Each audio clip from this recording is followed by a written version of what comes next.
Hello, everyone. Welcome to another episode of Doha Heat Podcast. Today, we have a very special guest with us, Grace Medina from Handy and Crafty. She's come here all the way from Alcor, which is how many hours away from Doha? No, 45 minutes. 45 minutes, lol. Never mind. But it's still a long time when you consider how much we travel around Doha and, Sure. Most of the times I'm like, 20 minutes, that's my max. So, thank you so much for coming in. Thank you for having me here. Oh, it's our pleasure. So, Grace is the founder of Handy and Crafty, and she teaches quilting and handcrafts things. Mainly patchwork and quilting. Mainly patchwork and quilting, and we want to hear more from her because honestly, I haven't seen a lot of people who are in Qatar who are working in sort of the handiwork business. So we really wanted to have her in so we could talk to her. Thank you for having me here. Well, yes, let me tell you that there is a lot of people here doing beautiful job with the handcraft area. Yes, and it's a community that is growing up, and little by little we are knowing each other a bit more. So I can feel like we are building a community of craft arts within Qatar. Wow. And it's something that is very interesting. I've been living it in the last 3 years, and I can see how it's growing and getting more mature. Wow. Okay. Yeah. We'll obviously. I really want to hear more about that. But first, let's talk about yourself. Yes. Well, I'm Grace. Grace Medina. I am from Venezuela, and I've been in Doha for 10 years already. Almost 11 in December. So, what brought you to Doha? Well, now I'm 33. I was 23. Just finished university at that time, and my dad got a job here in the oil and gas company. Mm-hmm. So mom came, and I had to come with them. My two siblings stayed at home finishing university, and I needed to come to be with them. And after 15 days, I decided I wanted to work here and something. And like that, I stayed.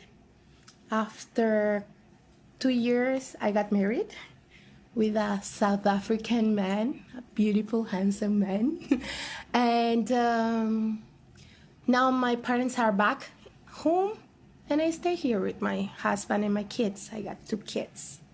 Wow, that's awesome. So, how has Qatar changed from when you were here and to now? It has changed a lot. At the beginning when I came here, like I couldn't see people in the streets that spoke Spanish, for example. Mm-hmm. It was very rare. We knew each other, everyone. Like if you were in city center and you find someone, you knew Spanish. Okay, I know. Mm-hmm. It has grown so much. The expats community has grown so much that now I don't know everyone who speaks Spanish here. It's more like a big city.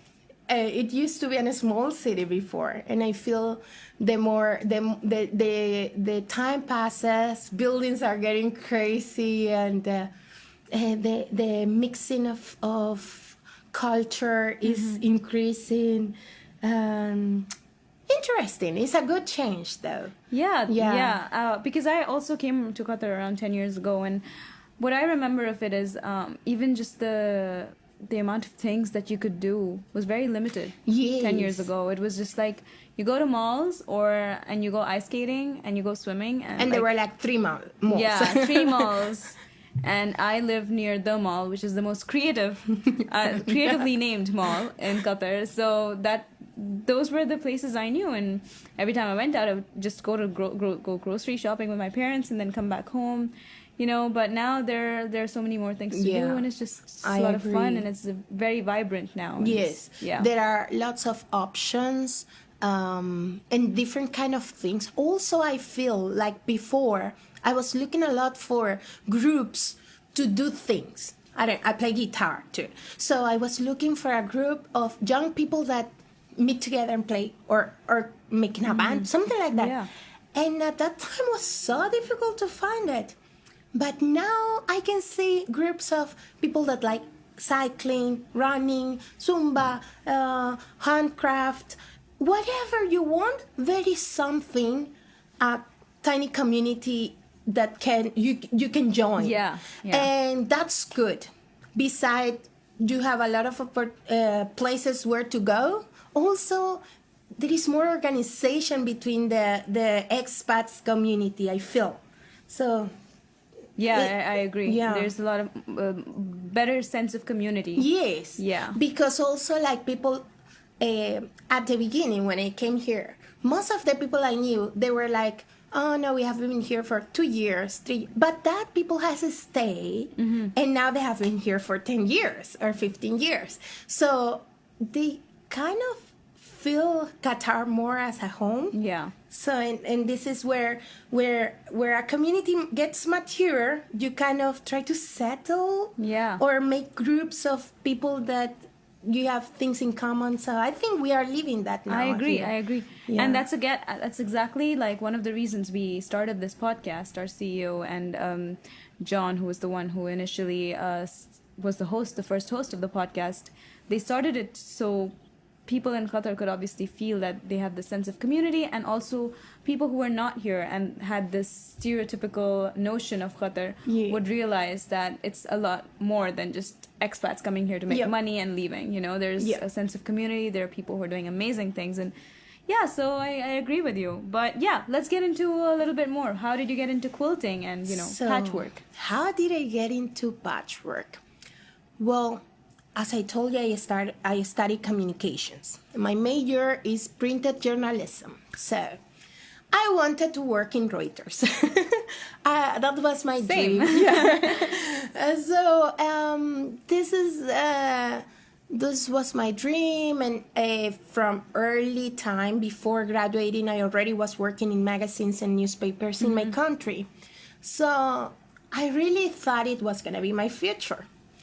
Definitely communication was my thing. Yeah. And it's still. So I felt so identified to that. However, when it came here, and English nor Arabic were my mother tongues, it was hard for me to find a job in my field. So I did a master's degree in human resources, and I found a job in the oil and gas company in that field. And it was very interesting because even though I was not being a journalist there, it was in the training area, training and development. Yeah. And I always was able to link what I studied with what I was doing. It was maybe supporting PR with some articles in the corporate magazine, or making some training brochures. You know, always I felt like, let me take some initiative so I can feed that part of my heart that was not being fulfilled at the time. So, well, that's the thing with journalism. I feel like when you graduate from journalism, you get the skills that you can use in any kind of job position, which is pretty phenomenal. I am so amazed. Some of my friends from the university, they tell me, Grace, you know, it's such a shame that you are not, I mean, it's so sad that you are that much talent wasted. And now you are at home and you need to stay at home and think. And I don't feel so. I always say that, no, it was amazing having studying that. And I can practice communication in anything I want to do. And this is how I ended up doing patchwork and quilting, because after I got married, all these things, I was pregnant, and my husband and we decided that maybe it was better to stay at home. And it was nice. I mean, for the first time since I was 18, I didn't work because I was somehow doing studentships and things in here and there. So I enjoyed that time. But it became then I had another job with some friends as event coordinator, trying to help them after my baby boy was born and things. But still, I finished. It was 1 year, and I felt I couldn't stay at home doing nothing. You know, Yeah. I needed to start doing something, and I have a good friend, Irma. She's from Colombia, and she's such an artist. She knows so many different techniques. I told her, "Can you please teach me? I'll go to your home and teach." And she was the one who introduced me to this, because patchwork is and I didn't know I liked it. I just wanted to experiment something with the sewing machine. So she told me, "Well, Grace, if you want, let's start with a project that you might need at home. Do something for your house so you can get motivated." So I said, "Okay, let's do something for the toilet, like, you know, those toilet sets, like yeah. like that match." And then she started teaching me how to sew straight and how to do things little by little. And then I saw her house full of cool things, and I said, "Hey, can you teach me how to do this? Can you teach me how to do the table runner?" And like that, I was introduced to patchwork and quilting. However, after this, it was a couple of months. We had fun, we enjoyed, we're still very good friends, but I took it seriously. And as everything, I mean, patchwork and quilting is an excuse, but you can apply the same theory with whatever you want to do.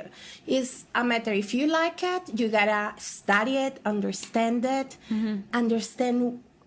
I love even reading about the history and where that comes from. Why is this block made in this? Who made that the first time? Or how has that evolved? Because it's such an amazing topic. So I take my journalist skills and really try to mix that with what I love doing. And it's a kind of, so it started as a hobby, and now I can see kind of career because I love teaching and doing this, what I'm doing in Handy Crafty. That's beautiful. Yeah. That's really beautiful. So, for a lot of us who don't know what Yeah. quilting is or what patchwork is, can you explain what that is? Yes. And maybe you can even use your Well, materials. patchwork is the technique to take patches of fabric and put them together to create a bigger surface or bigger piece of fabric. Yeah. So there are techniques to do that, and there are different type of ways to do it. You can do patchwork, sewing small squares together, but also you could do patchwork, sewing the squares, and then after having sewn that, cutting it again in a cross or in an X, the piece that you sew, and move the pieces around so it creates another shape, and sew them together. And it's like a kind of puzzle game. Oh, wow. So it's really interesting. For example, what we have here, let me show So you. those of you who are listening on the audio, Yeah. she's holding up a piece of cushion with different Yeah, pieces with a patched together. patchwork Yeah. on top. And to do that, you take like 9 squares of one. You never sew tiny little pieces. It looks like that. So it's a kind of visual illusion. illusion. It Yeah. is. Yeah. It's a lot of illusion because you sew them, then you cut them in a certain way, then you turn them around and you sew them again. So that is patchwork. This is actually what patchwork is. It's only like a piece of fabric, a layer of fabric of different pieces sewn together. Yeah, and as Yeah. you can touch it, you can Yeah. feel that there's different pieces of fabric that Yes. are stitched together. Of course, since patchwork beautiful. is a sewing technique, it has its science within it. So you gotta do it in a certain way. There are tools that you need to do to be more precise, maybe. And it's interesting, this part, because patchwork before was not made with all the tools we have now. Before, women used to cut pieces, squares or triangles from the newspapers, and then they used to make the shapes that they wanted to cut the fabric with, and those were their templates, newspaper, carton, or something like that. Nowadays, we have acrylic rulers. We don't need to cut anymore with scissors. So you don't need to make a shape. No, you take the ruler, you have cutting mats, you have rotary cutters. So there is a lot of evolution in these techniques too. Now, that is patchwork. What I love doing as well is quilting. And quilting is the art of sewing two or more layers together. Okay. And so a quilt, the top of a quilt, most of the time is made out of patchwork. Okay. However, it doesn't have to be. A quilt could be with a plain piece of cloth, yeah. fabric on top. You need a batting, which is like the interface, what you use. It could be thicker or thinner in the middle. And then down you make like another piece of fabric, plain one. And the art or the technique that you will use to sew those three pieces together is called quilting.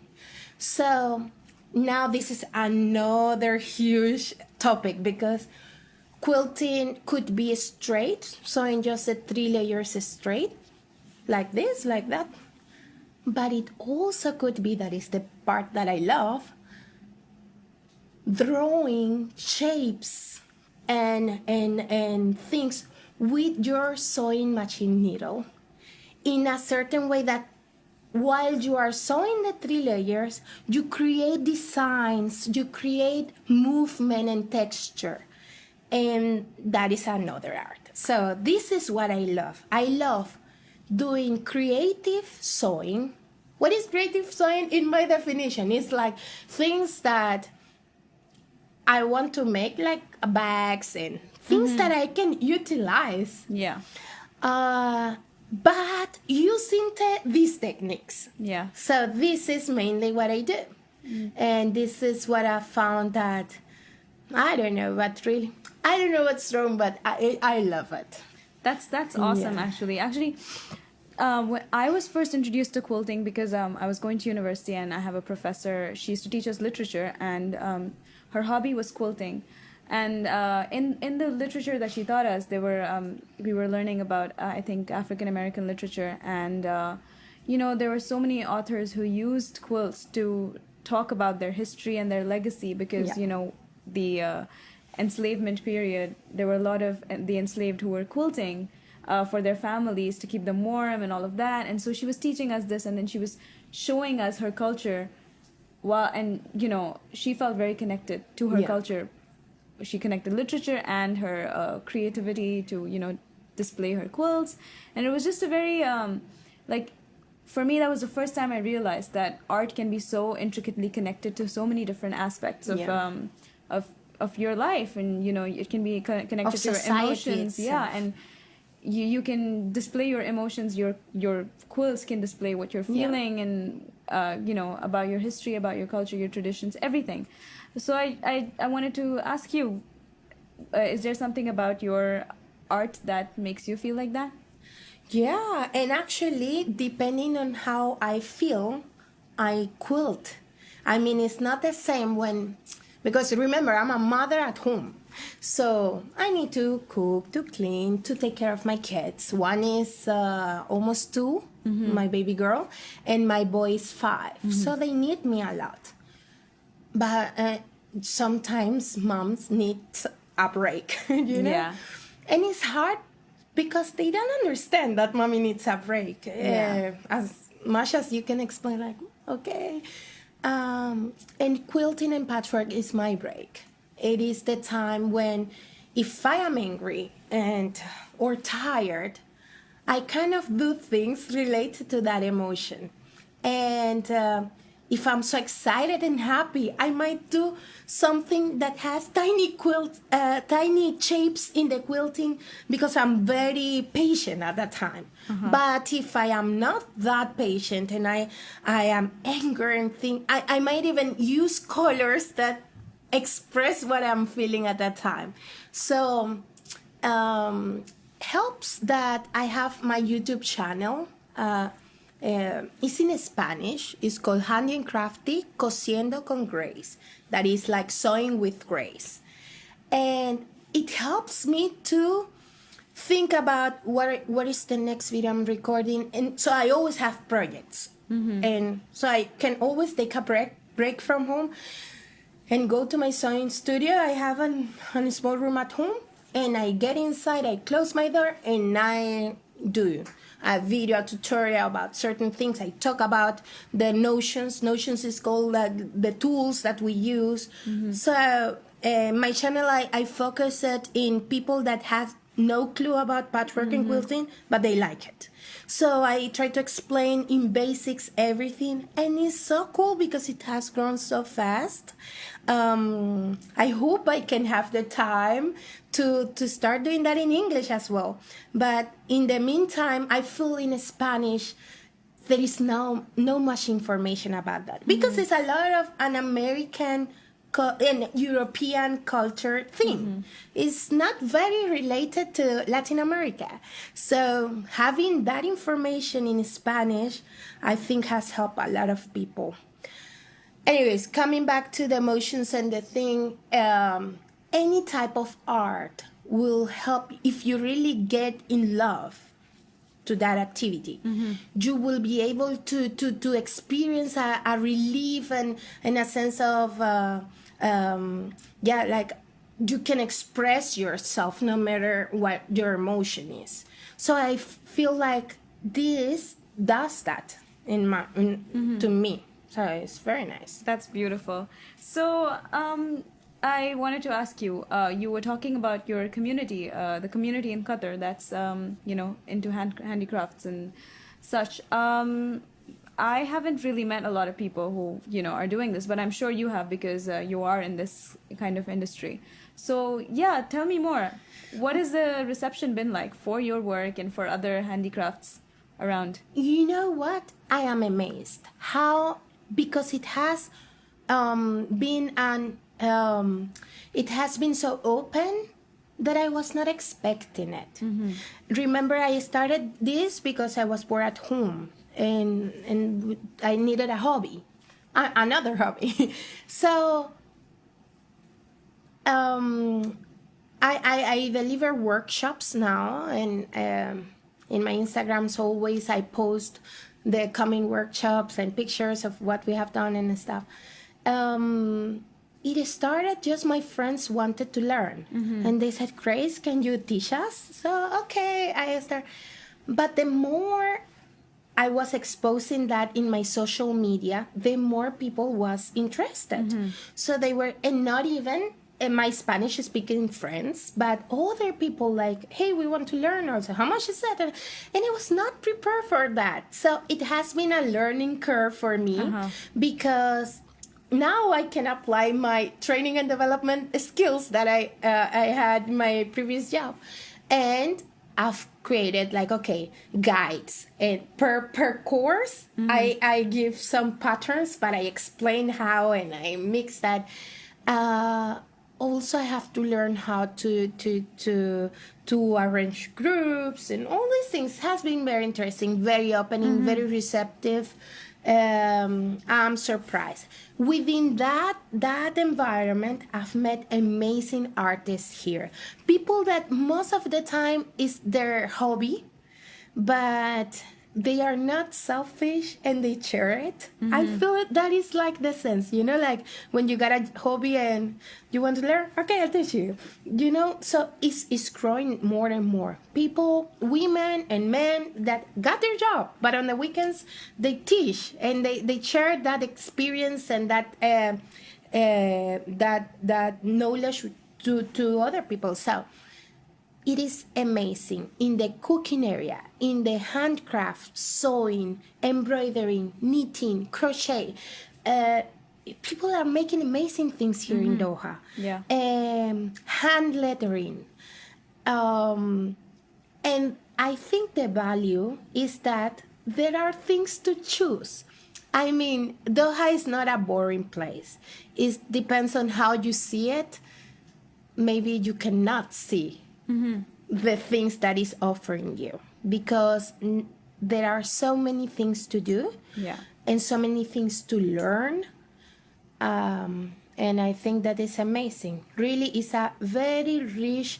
I hope one day we will have meetups and creative meetups or congresses. Why not having speakers from other countries that are quilters and plastic painters and whatever. I mean, Yeah. hopefully it can grow in a level that we can get bigger and nourish ourselves from the knowledge of other people. I think this is where we are going. Even I'm in contact in this quilting world with people from Dubai, and they are already there. They are already in shops. Unfortunately, here we don't have like many crafty shops. We have amazing fabrics from the souks because we are in Asia and we get amazing things from India, from Japan, but we don't have a place where to get so. This is one challenge that I have here. We need to buy everything when we travel or when our friends travel. Can you bring me some rulers? Can you bring me something? So Yeah, it is a there's no challenge. factory or like industry that's creating these in-house. Yeah. But it's a huge potential. Okay. Yeah. The quilting and patchwork industry in US is huge and manage a lot of money there with the selling things. So I think we will get into it. Following up with that, do you sell your quilts or your handicrafts? That's a good question because I have sold some quilts, especially baby quilts. From a Qatari friend, she was gonna have her baby. She told me, Grace, can you make one for me? And I made it personalized, a couple. But normally I don't sell it because I feel, especially the big pieces, maybe table runner and cushions. If someone wants, I can sell. Yeah. But most of the time, I do my quilts for either someone that I know and I love, and I don't mind giving it for free. It's about time. For example, a king size quilt, you spend, well, I spend around 1 month and a half because between my kids, my thing, my life. So all the materials so it's a lot of money that I have not found a good market where to sell it. The competition with the industrialized quilts is very hard because you can find something in another shop that is not even a 10% of the price of a quilt that costs me only materials making. Yeah. So it is not very competitive unless the person knows. And if the person, and normally who knows and values, that is people that do things and know how long does it take and how much does it cost. So, and I found people that they don't mind. I said, look, this cost me only making this, and I couldn't sell it in that. And they said, I don't care, sell it, give it to me. And so normally when I sell, I do custom made or based on request, upon request. Okay. So it's not like but it's not an easy. I rather teach people how to make their own quilts. So, and this is why I am in this workshop mood, because I really feel that 99% of my students don't know how to turn on the sewing machine. And they are so scared. People in Instagram tells me, Grace, are you sure I can? Don't I need like a sewing machine course? And it's incredible. You don't. After 4 hours, you can finish on a small project. And you feel so proud. Yeah, I can imagine. So it goes beyond teaching techniques. It goes about, it is about showing people that even if you don't believe, you can do things that you cannot imagine. You see it and say, I wish one day I could do something like that. No, well, you can do it. That's amazing. Yeah, that sounds really fascinating. I'm really looking forward to coming to one of your workshops. Welcome. But yeah, along those lines, actually, I'm not a very artistic person, and if you told me that, go and create something, like my initial reaction would be, no, I don't want to make a fool of myself. Yeah. So I don't even want to learn because I'm afraid that I'm going to make a fool of myself. So what are your tips for people who are like that and you want to, invite them to at least, engage in this or learn it? What I say normally is don't have how do you say that? Preconceived notions, yeah. Don't have those preconcepts. Like, don't think about how you cannot do it. Yeah. Don't think about how bad did you do in your sewing classes in high school. Don't think about the things because now the situation is different. Everything is different, and try to take the best with like a blank page. This is my first advice, because normally we believe or we feel we are not very artistic or we feel we cannot do it.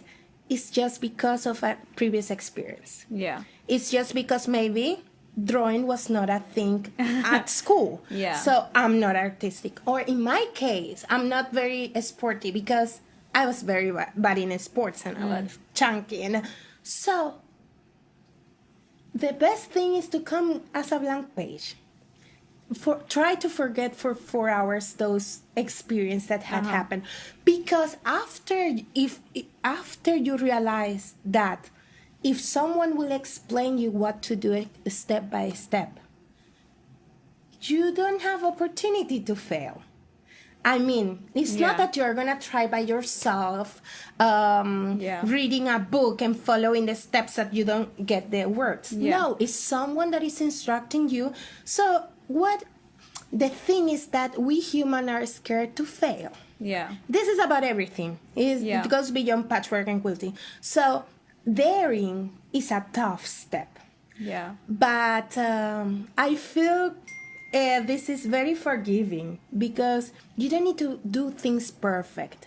And what I love about patchwork and quilting is that no matter if you miss the stitch or you go beyond, and people will not see it. Yeah. Because the beauty of that is like overall. When you see the piece, you will not be checking tiny. So my suggestion, forget the preconceptions and just go for whatever you try to start doing. Sport, learning a language, learning a musical instrument, learning how to sew. Remove the preconception and try to start from zero again. And I'm sure everyone will succeed. Yeah, well, I'm sure before you started quilting, maybe 10 years before that, you would never have imagined that you'd be doing it, but you're doing it now. So, yeah. Imagine my grandmother is a fashion designer. She made my quinceañera dress. I mean, it's like a big thing. All our super cool dresses for the weddings and things. My grandmother did the wedding dress for my cousin. She did for my mom, for her daughters. So sewing has been always within my family, and I felt like kind of embarrassed learning it. I felt like, And you know what I found now? That is kind of getting into fashion, learning how to sew. Young people, I'm 33, right? I have students that are 20-something, and they want to make a bag and thing. And so it's getting, the concept of someone that sews is changing. Yeah. And it's good because it's all about preconceptions, and that is what doesn't let us go further. Well, it's awesome that you're keeping your family's heritage alive by see, sewing. My grandmother now is so proud of me. She told me, Grace, I can see that in Facebook. That's awesome. Yeah. Well, tell us how we can, come to your workshops. Where do we find out all the information? Yes. How do we reach out to you? The best way is to get follow me in my Instagram, which is at Handy and Crafty. Handy and Crafty. And also you can follow there my Facebook fan page. And this is how I most of the time communicate, through there. If you speak Spanish or you like Spanish or you want to learn, even if you don't speak Spanish, you can follow my YouTube channel, which is Handy and Crafty Cosiendo con Grace. So this is how you can reach me. Awesome. So I will obviously link all of her accounts in our show notes, and you can always reach her over there. And I wanted to say she was so kind, and she brought us a really nice cushion for the office, and she's giving away one to our followers. So we'll do a small competition, and we'll give away her really beautiful cushion that she quilted with so much hard work. So yeah, look forward to that, you guys, and thank you so much for listening, and have a great day. Bye-bye. Bye.